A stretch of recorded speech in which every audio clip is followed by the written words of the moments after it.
Bienvenida a nuestro programa de Training Courses for Business Development. Es un placer tenerte aquí. Y para empezar, nos gustaría conocer un poco más sobre ti y si nos podrías contar sobre tu trayectoria y cómo llegaste a donde estás ahora con Ara Retadora. Perfecto. Bueno, yo estudié en la Universidad de Lima la carrera de marketing, soy marketera de profesión, digamos. Empecé mi carrera en el lado de comunicaciones de lo que es la ciencia del marketing, que me apasiona un montón hasta el día de hoy.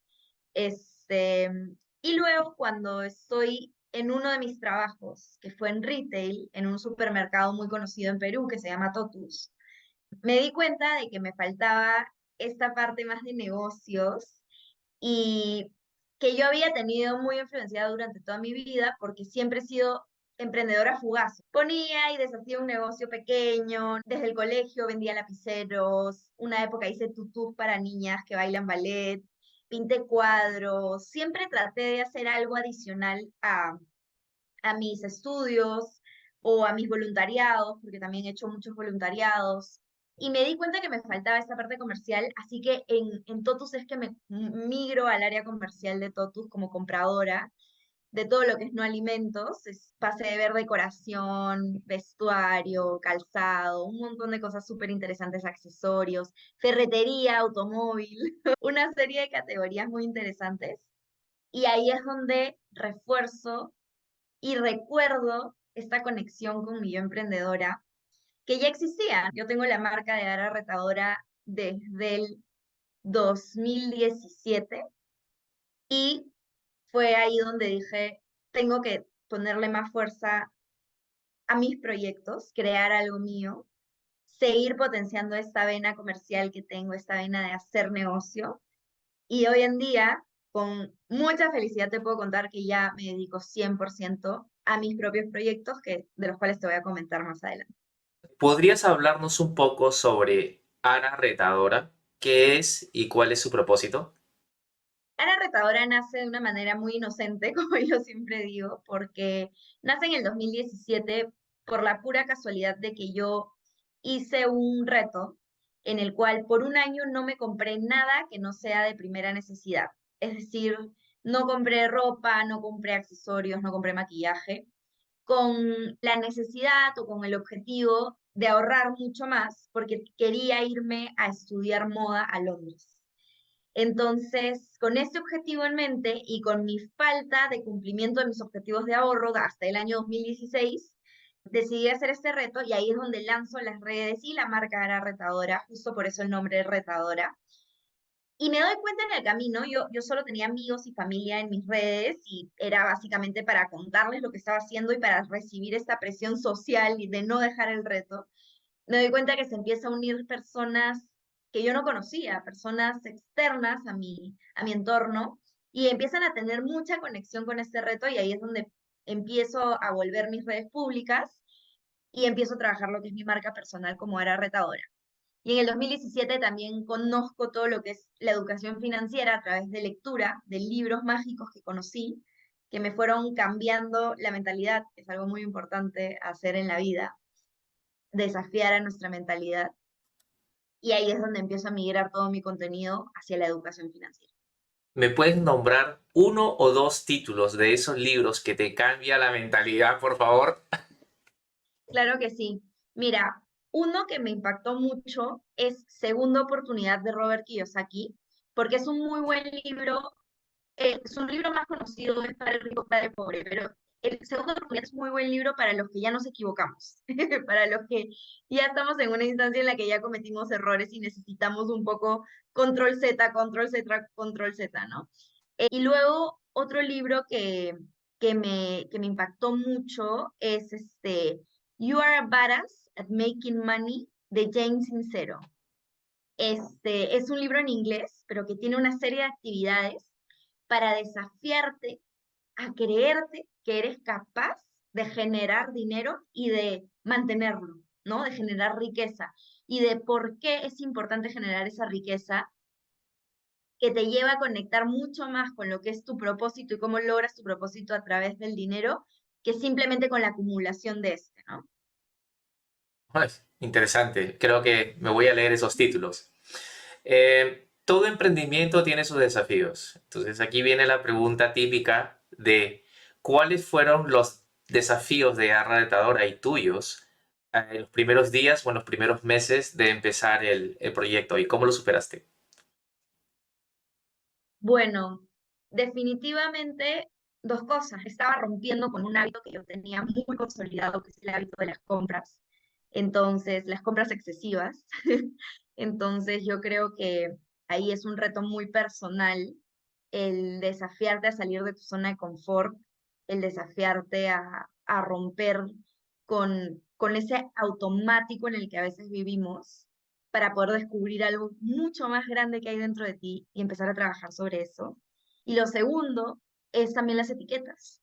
Las etiquetas de yo no soy financiera, yo no he estudiado contabilidad, yo no he estudiado economía y estoy aquí parada frente a una cámara hablando de finanzas personales, que son una ciencia de las finanzas, no es parte de necesitas ese conocimiento, la etiqueta de yo jalé matemática en la universidad, la etiqueta de no soy buena en los números, y es como cómo te arrancas todas esas etiquetas y no les haces caso y demuestras a ti mismo que eres totalmente capaz de conectar con los números de una manera diferente si es a través de tu historia.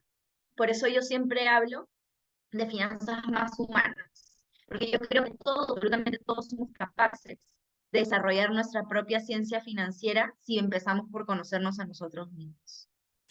Veo que Ara Retadora, ¿no?, produce material para niños.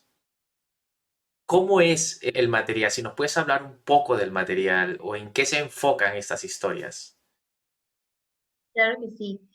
En el 2021, en plena pandemia, me invitan a hacer un curso de finanzas personales para niños. No tenía idea cómo hacerlo, pero acepté el reto porque me encantó. Yo siempre tenía mucha conexión con niños. Y resulta que cuando terminó el curso, yo había creado 4 personajes para desarrollar el curso, que era un curso en el cual enseñábamos las bases teóricas de la educación financiera, de las finanzas personales para los niños. ¿Qué es el ahorro? ¿Qué es un banco?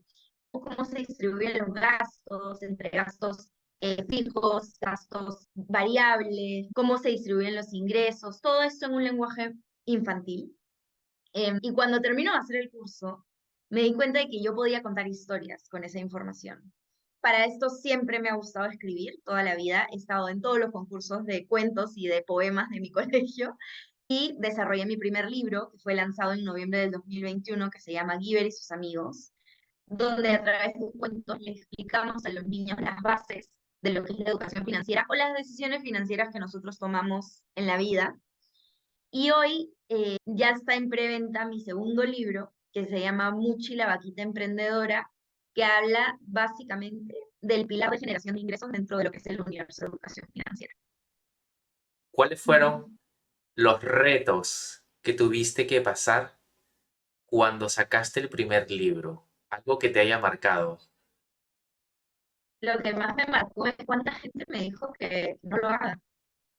Cuánta gente me dijo que no era un negocio rentable, que iba a ser muy difícil, que ninguna editorial me iba a querer publicar, que las librerías no me iban a aceptar, que necesitaba ser más conocida, tener más seguidores en redes y darme cuenta y reconocerme a mí misma cómo logré no hacerles caso, no hacerles caso y a pesar de ese miedo que sembraron en mí, autopubliqué mi libro, no me interesó que ninguna editorial me quiera publicar. Ahorré, autopubliqué mi libro, toqué la puerta de cada librería, ahora estoy en casi todas las librerías del Perú. Y lo hice todo paso a paso, poco a poco, con mucha persistencia y con muchas ganas de poder demostrarle a esas personas que sí pude. Y de hecho, una parte muy bonita es que uno de ellos, un tiempo después, me escribe por Instagram y me dice, ¿cómo entraste a Crisol, que es esta librería súper importante en Perú? Y yo soy Ara Retadora. Yo puedo todo. Muy buena respuesta. Poniendo la marca adelante, de verdad. Claro que sí. Sí, brand awareness, Soy marquetera, no lo puedo evitar. por Soy supuesto. marquetera. La última pregunta, porque hemos llegado casi a nuestro fin del reto de los 10 minutos, que a veces es un poco difícil. Es si nos Claro. podrías dar 3 consejos a emprendedores que están comenzando el negocio o que están en proceso de pensar en abrir un negocio. El primero se vincula con el segundo, que es no le hagas caso a estos miedos, no le hagas caso a esto que muchas personas te van a decir que no vayas por ahí. Hay que entender que la mente de un emprendedor, la mente de un empresario creativo, está 10 pasos más adelante de cualquier persona que no esté dentro de esas ideas. Entonces va a ser muy difícil que entiendan tu idea al inicio.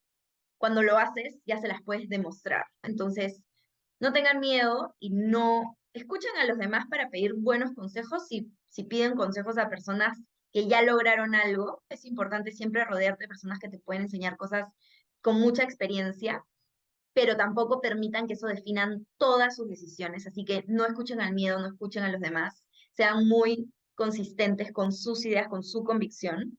Por el otro lado, para darle ahí un poco de reto al tema, no se olviden de los números, no vuelen tanto tampoco. No se olviden de que al final todo negocio vive de su rentabilidad. Y si no tienes rentabilidad, no estás creando un negocio sostenible en el tiempo, vas a tener que volver a pedir trabajo pronto, que ya me ha pasado. Entonces, no descuiden la rentabilidad, no descuiden estar creando un negocio que pueda ser sostenible financieramente. Finalmente, no se olviden de separar sus finanzas personales de las finanzas de su negocio. Muchos emprendedores empiezan mezclando ambas cosas, viviendo de los ingresos de su negocio o de sus ahorros, solventando su negocio, y lo único que crean es una fantasía de bienestar financiero de ambos lados. Entonces, es muy importante asignarse un sueldo, separar ambas cosas. Muchas gracias, Ara, por estar aquí con nosotros en los 10 Minutes Talk de Training Courses for Business Development. Y bueno, esperamos poder tenerte en otra oportunidad con una entrevista un poco más extensa. Buenísimo. Gracias, Hubert.